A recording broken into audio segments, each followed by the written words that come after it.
चलो बेटा, ये एमपी बोर्ड केमिस्ट्री का पेपर है, पहले इसकी कंप्लीट एनालिसिस करते हैं। पेपर कैसा आया है? मॉडरेट था, टफ था? बहुत सारे बच्चे कह रहे थे पेपर टफ है। नहीं, आप लैंग्वेज हो सकता है नहीं समझ पाए हो।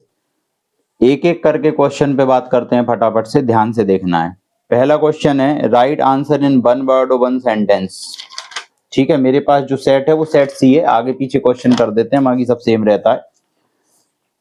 विटामिन B2 का नाम लिखना है सिर्फ, राइबोफ्लोविन नाम। जैसे मैंने आपसे बोला था कि विटामिन की टेबल से कंफर्म एक नंबर की ओटी आएगी, देख लो सामने। नेक्स्ट बात कर लेते हैं, write chemical formula of iron third hexacyanidoferrate second. ठीक है, आयरन थर्ड इस तरीके से, ऐसे। अब आयरन थर्ड और हेक्सासाइनाइडोफेरेट, तो मैंने इसको पूरा तुम्हें याद करो लिख के बताया था, पूरा का पूरा। ये अपना बनेगा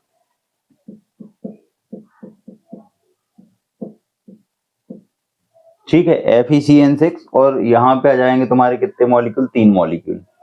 कैसे तुम लोगों को सिखाया था कि भाई यहाँ पे इनको पूरे तरीके से कैसे कैलकुलेट करना है, पहले इस कोऑर्डिनेशन स्फीयर की कहानी मैंने बताई थी। अभी परसों नरसों ही अपन आई थिंक ऑनलाइन क्लास कर रहे थे, उसमें मैंने पूरा समझाया था, VVIMP क्वेश्चन बताया था। ठीक है, आयरन की वैलेंसी यहाँ कितनी दी हुई है, फटाफट से देख लो। आयरन की वैलेंसी है 2, तो यहाँ पर लिखेंगे अपन इसकी वैलेंसी +2।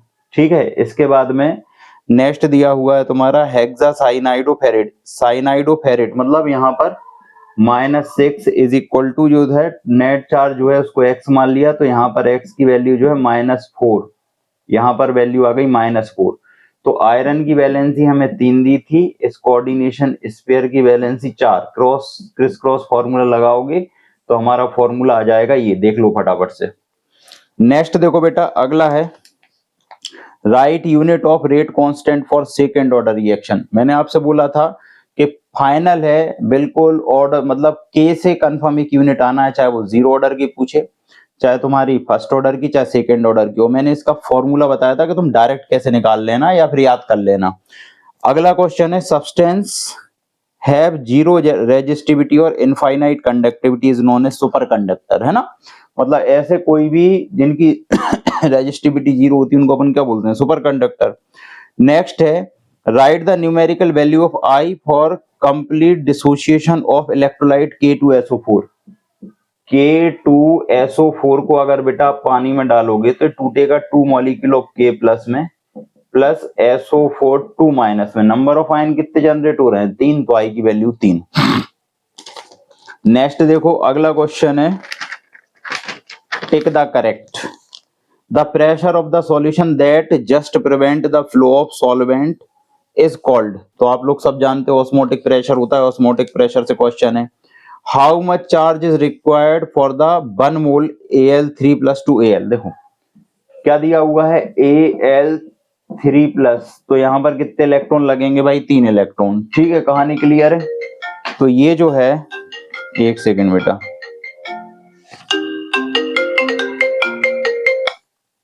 हेलो, हाँ मैं बस क्लास खत्म करके आ रहा हूँ अभी, है ना, लगा रहा हूँ आधा घंटा बस।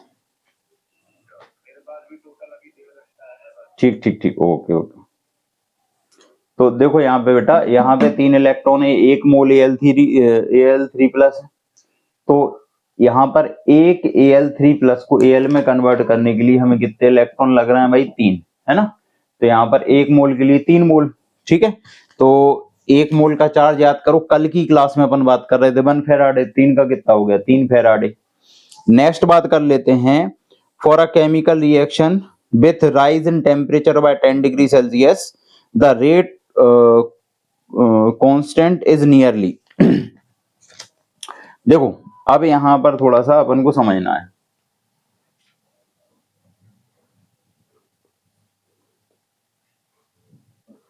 देखो यहां से समझो यहाँ पे कि रेट ऑफ, जैसे अपनी अगर अपन बात कर रहे हैं रेट ऑफ रिएक्शन, ठीक है, इज इक्वल टू आ जाता है के R की पावर x मान लो या n मान लो, है ना। ये फॉर्मूला होता है हमारा। ठीक है, तो यहां से अपन देखो बात चल रही है रेट कांस्टेंट की, कि रेट कांस्टेंट पर क्या प्रभाव पड़ेगा। रेट ऑफ, देखो रेट ऑफ रिएक्शन का फॉर्मूला ही है इसमें ये है for a chemical reaction with rise in temperature by 10 degree Celsius the rate constant is nearly. तो इसमें चार ऑप्शन दिए हैं, एक दिया है नो चेंज, एक दिया है ट्रिपलेट, एक लिखा है डबलेट और एक लिखा है 10 टाइम्स इंक्रीज। ठीक है, 10 डिग्री सेल्सियस टेम्परेचर बढ़ाने पर रेट कांस्टेंट पर क्या इफेक्ट पड़ेगा। ठीक है, तो अब तुम्हें यहां से दिमाग लगा लेना है क्या है। मैं पेपर एनालिसिस पे बात कर रहा हूँ, सॉल्यूशंस तो मैं सारे के सारे डाल दूंगा फटाफट से। नेक्स्ट है total number of elements are in D block element. तो भैया डी ब्लॉक एलिमेंट के टोटल एलिमेंट पूछे थे तुम्हारे। ठीक है, कितने ट्रांजिशन सीरीज होती हैं, 4, हर में 10 होते हैं, 40 फटाफट से देखते चलो।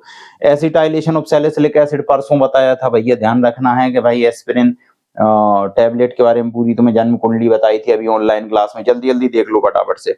यहाँ पे दिया है acid chloride is hydrogenated over a suspended palladium as a catalyst और अ बेरियम सल्फेट PDBaSO4। मुंड मुंड मुंड रोजनमुंड की खोपड़ी पे काय का तेल लगाया था, PDBaSO4 रोजनमुंड रिएक्शन। ठीक है, फटाफट आगे देखो फटाफट से, फिलअप देख लो भैया। All dash properties of the solution related with decrease in vapour pressure. ठीक है, डिक्रीज इन वेपर प्रेशर मतलब कॉलिगेटिव प्रॉपर्टीज की बात चल रही है। Fuel cell produces electricity with an efficiency of about 70% compare to thermal plant, 70 to 74 भी हो सकता है, कोई दिक्कत नहीं है।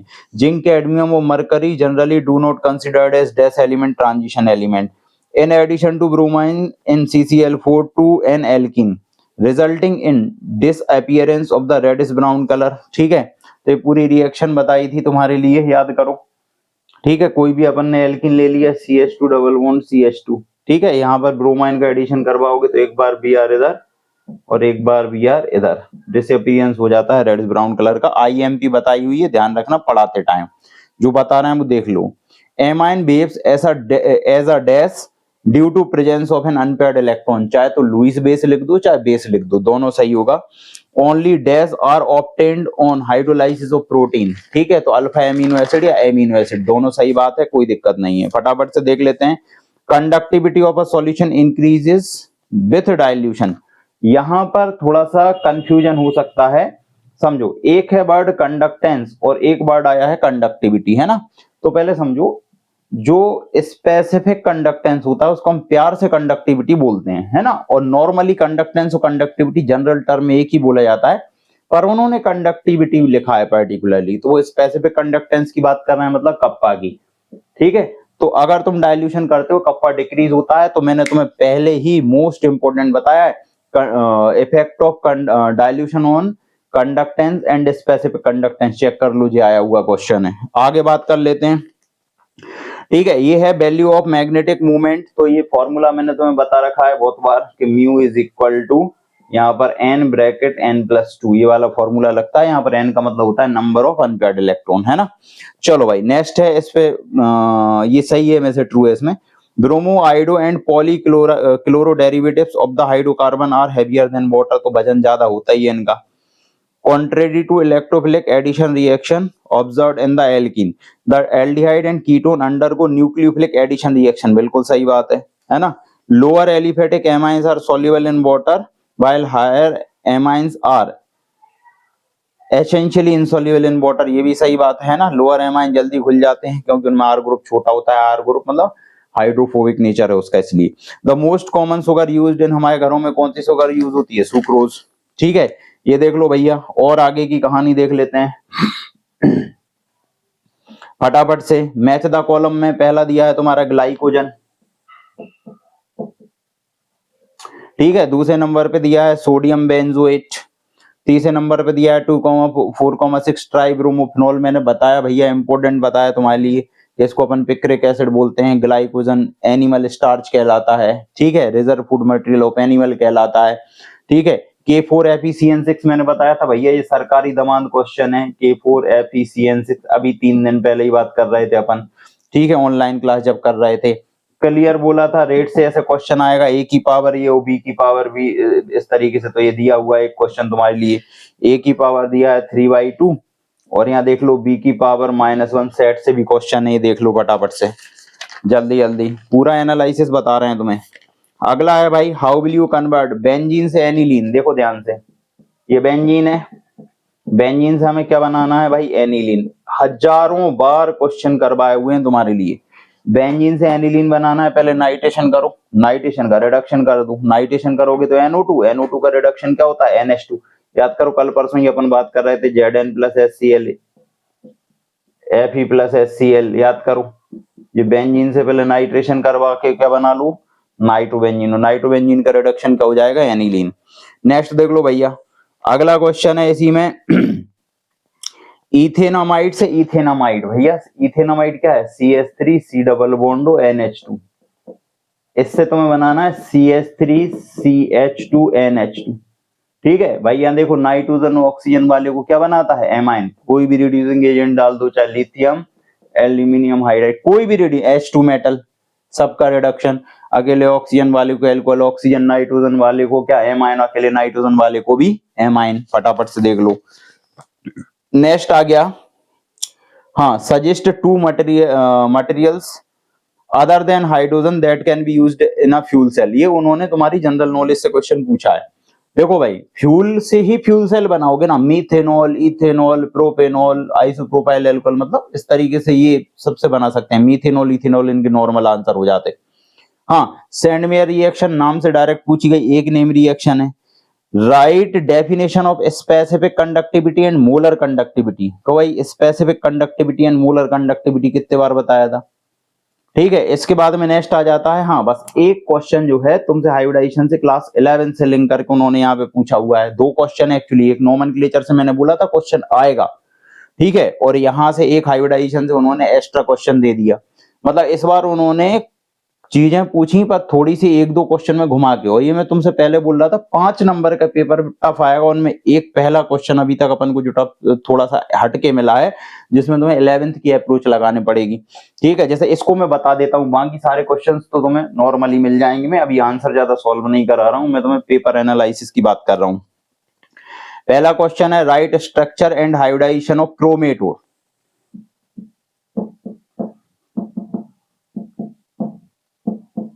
ऐसे बना सकते हो या टेट्राहेड्रल ज्योमेट्री के फॉर्म में ही बना सकते हो, ऐसे Cr डबल बॉन्ड हो, यहाँ डबल बॉन्ड हो, यहाँ पे O माइनस, यहाँ पे O माइनस। हाइब्रिडाइजेशन कैसे निकाला जाता है, अब ये 11 से क्वेश्चन प्रॉपर है, ध्यान रखो। कैसे हाइब्रिडाइजेशन निकाला जाता है, हाइब्रिडाइजेशन निकालने का फॉर्मूला होता है sigma bond plus lone pair. अब इसमें सिग्मा बॉन्ड कितने हैं, 1 2 3 4, मतलब हाइब्रिडाइजेशन क्या हो गया, sp3। ठीक है, तो ये हो गया भैया क्रोमेटोर का। अगला है तुम्हारा मैग्नेट। ठीक है, पोटेशियम मैग्नेट, पोटेशियम पर मैग्नेट में क्या होता है, KMnO4 होता है, K2MnO4, MnO4 2 माइनस। तो ये आ गया बीच में Mn, same to same, double bond O minus O minus. Hybridisation क्या हो गया, सिग्मा प्लस लोन पेयर। ठीक है, तो कितना, 1 2 3 4, मतलब हाइब्रिडाइजेशन दोनों का सेम होता है, स्ट्रक्चर भी दोनों का सेम बनता, बीच में एक जगह Cr बनता, एक जगह Mn बनता, बस। नेक्स्ट आ जाता है, राइट टोटल नंबर्स, मतलब का सड़े क्वेश्चन पूछे आप। Right total numbers and general electronic configuration of inner transition element. ये मैंने तुम्हें ओटी के लिए बताया क्वेश्चन था। टोटल नंबर मतलब एक एफ ब्लॉक एलिमेंट जो होते हैं, टोटल एक ट्रांजिशन सीरीज में तुम्हारे कितने आते हैं, 14। दो में कितने होगा, 28, है ना। एफ में 14 ही आते हैं ना, एफ सब सेल में। अब ये कहानी खत्म।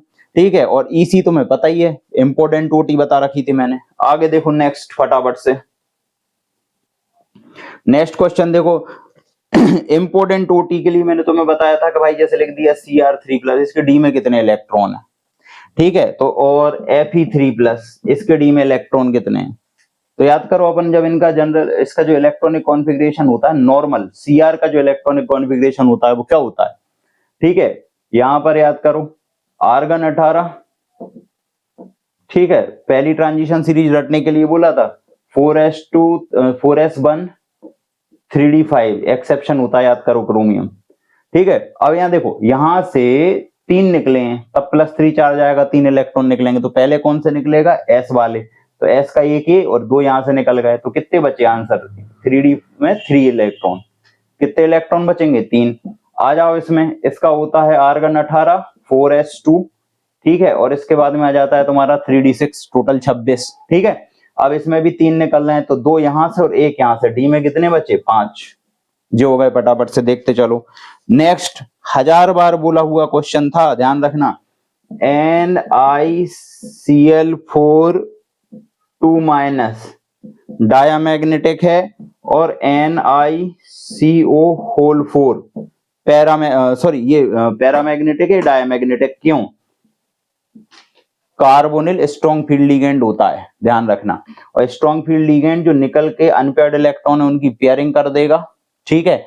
और पेयरिंग करेगा तो कोई भी अनपेयर्ड, देखो मैग्नेटिज्म क्या होता है, magnetism is directly proportional to unpaired electron, बताया हुआ था, जितने अनपेयर्ड इलेक्ट्रॉन उतना ज्यादा मैग्नेटिक बिहेवियर, ठीक है। तो यहाँ पर स्ट्रॉन्ग फील्ड लिगेंड है, सबकी पेयरिंग कर देगा, इनर डी ऑर्बिटल के सारे इलेक्ट्रॉन्स की पेयरिंग कर देगा, कोई भी अनपेयर्ड इलेक्ट्रॉन नहीं है, इसलिए डायमैग्नेटिक है। और ये वीक फील्ड लिगेंड होता है क्लोरीन, ये पेयरिंग नहीं कर सकता, इसलिए कैसा है, पैरामैग्नेटिक है। जिन पे ज्यादा डाउट है उनको ही मैं एक्सप्लेन कर रहा हूँ, बाकी तो सब सरल सरल ही क्वेश्चन है। नेक्स्ट देखो फटाफट से, अगला आ गया नेक्स्ट। अब देखो तुम लोग कहां बेवकूफ बने हो, तुम्हें लगता है ना कि सेट से क्वेश्चन नहीं है।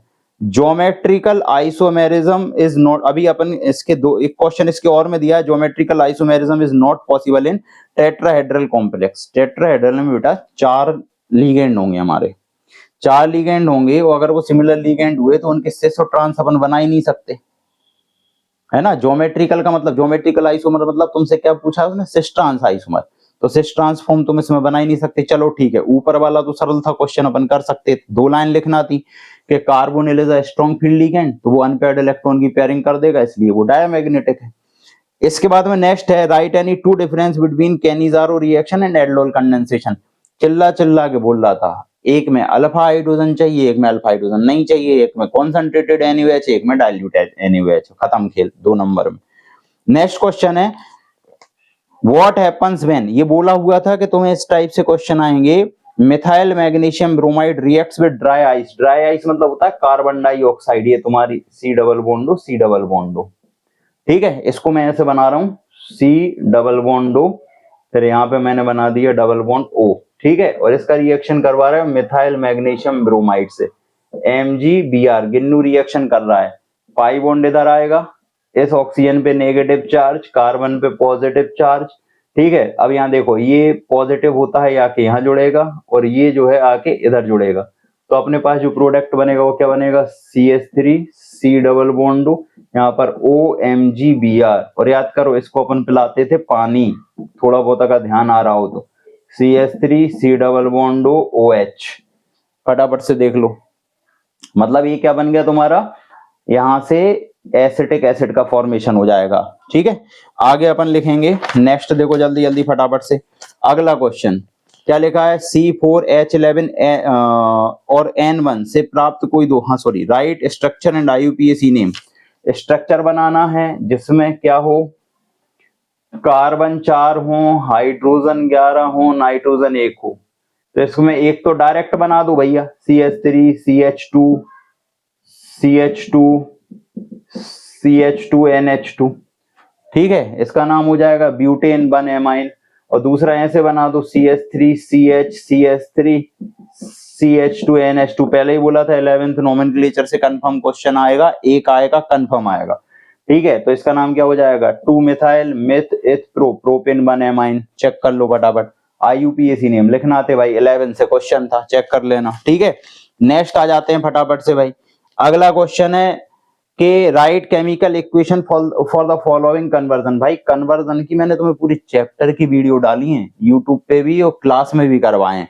क्वेश्चन क्या था चेक करो, CH3 CH2Cl से हमें क्या कन्वर्ट करना है, CH3 CH2 CH2 क्या Cl, यही बनाना, सॉरी CH3 CH2 NH2। कितना सरल क्वेश्चन है, 2 कार्बन है, इधर कार्बन बढ़ाना है, रिएक्शन करवा दो काय से, सबसे पहले नंबर KCN, ठीक है। KCN से रिएक्शन कराओगे तो क्या बनेगा, CH3 CH2CN। साइनाइड को याद करो, साइनाइड का रिडक्शन क्या होता है, अकेले नाइट्रोजन वाले का रिडक्शन क्या मिलेगा, एमाइन, सीधा रिडक्शन है। नेक्स्ट सेम टू सेम यही बेंजोइल क्लोराइड में है, चेक कर लो यहाँ, CH2Cl से तुम्हें क्या कन्वर्ट करना है, ये CH2CN, तो सबसे पहले नंबर का है रिएक्शन CH2 हाँ ये है, ठीक है चलो। तो यहाँ भी वही कहानी है, एक कार्बन है एक कार्बन वो बढ़ गया, यही प्रोसीजर। सबसे पहले नंबर KCN से रिएक्शन कराओ तो यहाँ पे क्या जुड़ जाएगा CN और साइनाइड का रिडक्शन क्या हो जाएगा एमाइन। ठीक है, नेक्स्ट है पेप्टाइड बॉन्ड, एक एक नंबर में डेफिनेशन लिखना है, प्राइमरी स्ट्रक्चर। ठीक है, इसके बाद में डीनेचुरेशन ऑफ प्रोटीन। अगले नंबर पे ध्यान दो, ग्लूकोज 6 कार्बन का एल्डोहेक्सोज है, ये प्रूफ करो।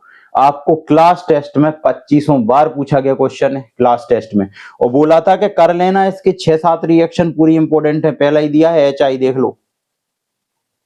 ठीक है, जब अपन ग्लूकोज का रिएक्शन HI से करवाते थे तो याद करो क्या बनता था, नॉर्मल हेक्सेन। तो अपन क्या कहते थे, ग्लूकोज में 6 कार्बन होते हैं, एक एक चीज प्रूफ होती है इससे। ठीक है, तो यहाँ पे नेक्स्ट आ जाता है अगला, the standard electrode potential for Daniell cell is 1.1 volt. तो भैया कल की ही क्लास में OT में मैं तुम्हें बता रहा था गैस फ्री एनर्जी चेंज। ठीक है, delta G is equal to minus NF E0 cell होता है, याद करो कल ही इंपोर्टेंट OT बताई लास्ट क्लास में। ठीक है, तो माइनस यहाँ 2 इंटू 96,500 इंटू 1.1 जी आंसर आ जाता। तो मैं सेट में भी सॉरी नोट्स में करवाया क्वेश्चन है, इन टेक्स्ट एक एक बोला था, एक एक कर लेना चेक कर लो पूरे, वही वही क्वेश्चन आए पर अपन सुने ना तब है। Write the name of any 3 metal that are extracted from electrolytically. Electrolytically कौन कौन से मेटल निकालते हैं भाई साहब, थोड़ा सा 11th से क्वेश्चन है, याद करो। 10th से इलेक्ट्रोलाइसिस ऑफ कॉपर। कॉपर के साथ साथ में तुमने और कौन कौन से देखे थे वहां पर, सिल्वर, गोल्ड, जिंक, उसमें लिखे हुए हैं 10वीं की किताब में NCERT में, और इंपोर्टेंट बताया था वहां पर।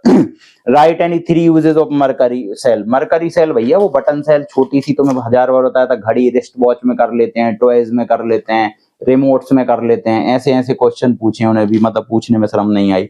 अगला क्वेश्चन देखो, list any 3 type of the structural isomerism possible for coordination compound, give one example of each. भाई कहा था जहां में, ionisation isomerism, solvate isomerism, linkage isomerism, पढ़ाया नहीं है तुम्हें, बस उसने क्वेश्चन को थोड़ा सा उसने ये पूछ लिया कि भाई ये कितने स्ट्रक्चरल आइसोमर हैं। 2 तरीके के होते हैं, स्ट्रक्चरल, स्टीरियो। स्ट्रक्चरल मतलब नॉर्मल नॉर्मल तुम्हें बताना था, स्टीरियो में सिर्फ ज्योमेट्रिकल पढ़ना है वहां पर। तो सीधा सीधा आगे देखो, नोमेनक्लेचर की पूरी प्रैक्टिस करवाई थी। Potassium tetrahydroxidozincate second, देख लो अपन ने लास्ट क्लास में पढ़ा था। पेंटा एमीन नाइट्राइटो, अपन ने नाइट्राइटो N लिखा था, बताया था कि जो एलिमेंट लोन पैड देगा उसको आगे लिखना है तुम्हें। ठीक है, इसके बाद पोटेशियम ट्राई ऑक्सिलेटो क्रोमेट थर्ड, ये देख लो भाई सब 3 नाम, पहले ही बोला था कंफर्म आना तय है क्वेश्चन, है ना। अगला है भाई, how each of the following compound can be converted into benzoic acid. मतलब तुम बेंजोइक एसिड कैसे बना सकते हो, पहले तो एसीटोफिनॉन से बेंजोइक एसिड बनाना है, तो होता है भैया एसीटोफिनॉन। ठीक है, इससे तुम्हें बेंजोइक एसिड बनाने आया था। ठीक है, इसके बाद में नेक्स्ट है ब्रोमोबेंजीन। ब्रोमोबेंजीन से बनाने आया था तुम्हारे लिए। ठीक है, तो पहले इससे ग्रिग्नार्ड रिएजेंट बना लेंगे, कार्बन डाइऑक्साइड, अभी हल करवाई रिएक्शन, वही की वही रिएक्शन होती है यहाँ पे। ठीक है, स्टाइरीन में तुम कंफ्यूज हो गए होगे, इसलिए ही बोलते हैं कि भैया तुम्हें ध्यान रखना है सब चीजों का, कॉमन नेम इनके जो होती है स्टाइरीन। ठीक है, इसको बोलते हैं 1-फिनाइल ईथीन। ठीक है, तो ये कहलाती है तुम्हारी स्टाइरीन। अब देखो रीजनिंग में मैंने पहले बोला था भाई साहब रीजनिंग बहुत अच्छे से करके जाना, मैं तो ये सोच रहा था इससे भी टफ पेपर आए, लेकिन इतना पेपर मजा ही नहीं आया, थोड़ा और टफ आना था। The boiling point of aldehyde and ketones are higher than hydrocarbon. शर्म नहीं आई तुम्हें अगर तुमसे क्वेश्चन नहीं बनाओ, कितने बार बताया था, वो सिखाया था तुम्हें कि अगर कभी भी ये आ जाए कि बॉइलिंग पॉइंट इसका ज्यादा इसका कम, तो कौन सा तुक्का लगाना है, क्या लाइन लिख के आना है। The boiling point of aldehydes and ketones are lower than those of the alcohols of the similar molar mass, याद कर लो।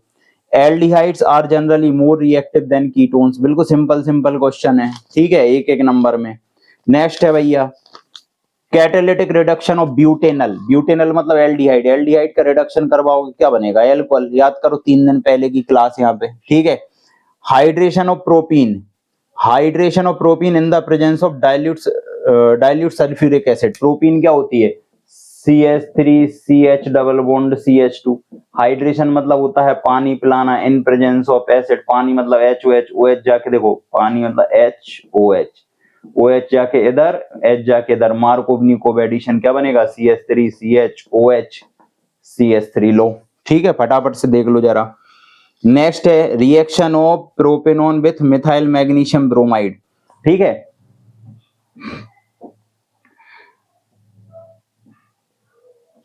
Propanone CH3 C double bond CH3, methyl magnesium bromide CH3 MgBr, क्या होता है, गिन्नू, गिन्नू की 3 girlfriend. Formaldehyde aldehyde ketone, ketone से क्या बनेगा, tertiary alcohol. 2 ये हो गए, यहां पर क्या करते CH3, एक CH3 इधर, CH3 और इधर क्या जाता OH। ठीक है, नेक्स्ट देख लो, reaction of chlorobenzene with sodium hydroxide. भैया ये रही क्लोरोबेंजीन, अभी रिवीजन की बात कर रहा हूं मैं। NaOH से अपन ने इसका रिएक्शन कराया था, याद करो, 623 kelvin temperature in presence of acid, क्या बना था, फिनॉल, फाइनल प्रोडक्ट। ठीक है, नेक्स्ट देखो भैया, व्हाट हैपेंस व्हेन मेथॉक्सीमीथेन। जो भाई क्लासरूम स्टूडेंट्स हैं उनको बहुत अच्छे से एक एक चीज का मालूम होगा। मेथॉक्सीमीथेन क्या होता है, CH3OCH3। मेथॉक्सीमीथेन का रिएक्शन अपन कैसे करवा रहे हैं, HI से। देख लो फटाफट से। ठीक है, phenol is heated with zinc dust. भाई अब तुम बताओ जरा, क्या पेपर टफ आया है, जिंक डस्ट। फिनॉल की खोपड़ी पकड़ के जिंक की डस्ट में मारेंगे, क्या होगा, बेंजीन का धुआं धुआं उड़ेगा। ठीक है, इथेनॉल इज ऑक्सीडाइज, जीरा भैया इथेनॉल CH3CH2OH। ठीक है, KMnO4। तो मैं बताया था, चाहे यहाँ पे एसिड के प्रेजेंस में हो चाहे बेस के प्रेजेंस में हो, एल्कोहल का फाइनल ऑक्सीडेशन क्या होता है, एसिड CH3COOH। अभी 2 दिन पहले ही बात कर रहे थे अपन, चेक करो जरा। नेक्स्ट है anisole reacts with mixture of concentrated sulphuric acid nitric acid. Anisole क्या होता है, तुमसे बोला था भाई 4 नंबर में क्वेश्चन आना, ये होता है एनिजोल, है ना। इसका रिएक्शन, इसका नाइट्रेशन करवाना है भाई, NO2 एक बार, ऑर्थो पे एक बार, पैरा पे, खत्म खेल। और देख लो भाई। ठीक है, जो क्लासरूम के बच्चे हैं जिनने क्लास में बैठ के पढ़ा है, क्या बोला था आपसे, 6 से 8 नंबर के न्यूमेरिकल आते हैं मैक्सिमम। ठीक है, ध्यान दो। 2 नंबर में दिया है, calculate the mole fraction of ethylene glycol in the solution containing 20% of ethylene glycol by mass. Check कर लो, नोट्स उठा के चेक करो। तुम्हारे हर हफ्ता होने वाले टेस्ट, एकमात्र गुना की कोचिंग जहां पे हर हफ्ता टेस्ट होते हैं, और बोला था जो तुम्हारे टेस्ट ले रहा हूं उनसे क्वेश्चन आएंगे पूरे के पूरे। नेक्स्ट है, calculate the molality of 2.5 gram of ethanoic acid in 75 gram of benzene. जाओ चेक करो। और 1000 बार बोला था सॉल्यूशन का एक भी न्यूमेरिकल मत छोड़ना, 4 नंबर के न्यूमेरिकल सॉल्यूशन से ये लो। इसके और में क्या है, हेनरी लॉ की 2 application. What role does the molecular interaction play in the solution of ethanol and water?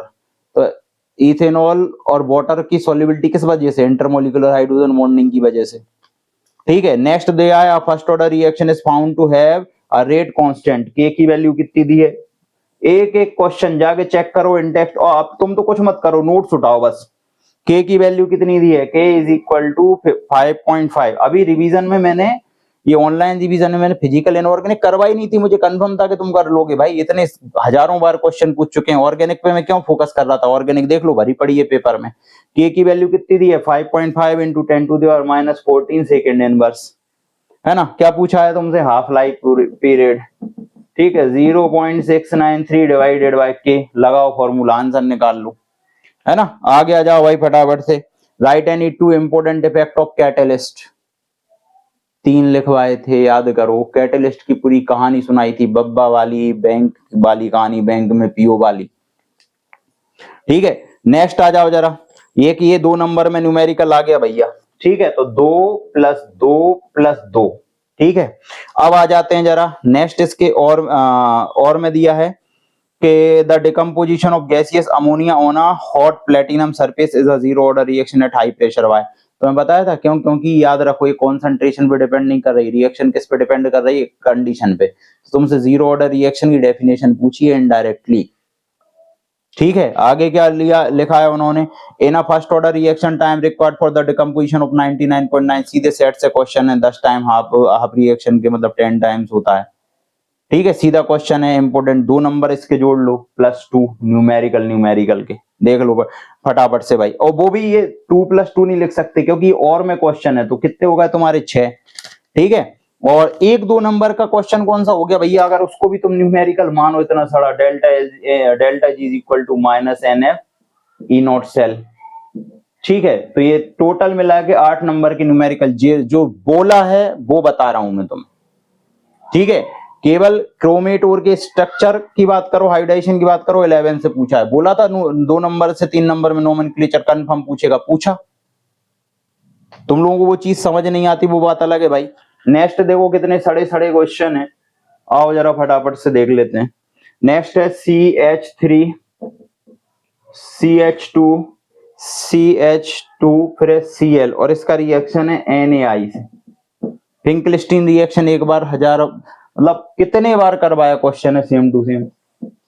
Metal सुंदर कन्या को लेके भाग जाएगा, आई जुड़ जाएगी बस। ठीक है, अगली रिएक्शन देखो, KOH एल्कोहलिक QH से बीटा एलिमिनेशन था, CH3 3 बार लिखा था, फिर यहाँ C, फिर यहाँ पर था Br और यहाँ पर था KOH और यहाँ लिखा है इथेनॉल। देख लो जरा, करवाया क्वेश्चन है, कितने बार करवाया है क्वेश्चन। दारू खुट्टा QH क्या करता है, बीटा एलिमिनेशन, एक जगह से Br और एक जगह से H निकल जाता है टर्सरी में। ठीक है, नेक्स्ट देख लो भैया, CH3 CH2 CH double bond CH2, इस पे HBr का एडिशन है, ऊपर लिखा है peroxide, anti Markovnikov, negative part वहां जोड़ेगा जहां हाइड्रोजन ज्यादा है, लो, हो गया खत्म। ठीक है, अगला देखो फटाफट से, नॉर्मल HBr का एडिशन, तो नेगेटिव पार्ट वहां जोड़ेगा जहां हाइड्रोजन कम है, बस इतनी सी कहानी थी। ये रहे भाई क्वेश्चन, चेक कर लो। हाँ, अब आ जाओ जरा, अब primary alkyl halide C4H9Br set D, चेक कर लो फटाफट, 12वां 13वां क्वेश्चन है, कोई सा अपना। ये पेपर खत्म, ये पेपर था आपका जिसकी आप इतनी ज्यादा टेंशन ले रहे थे।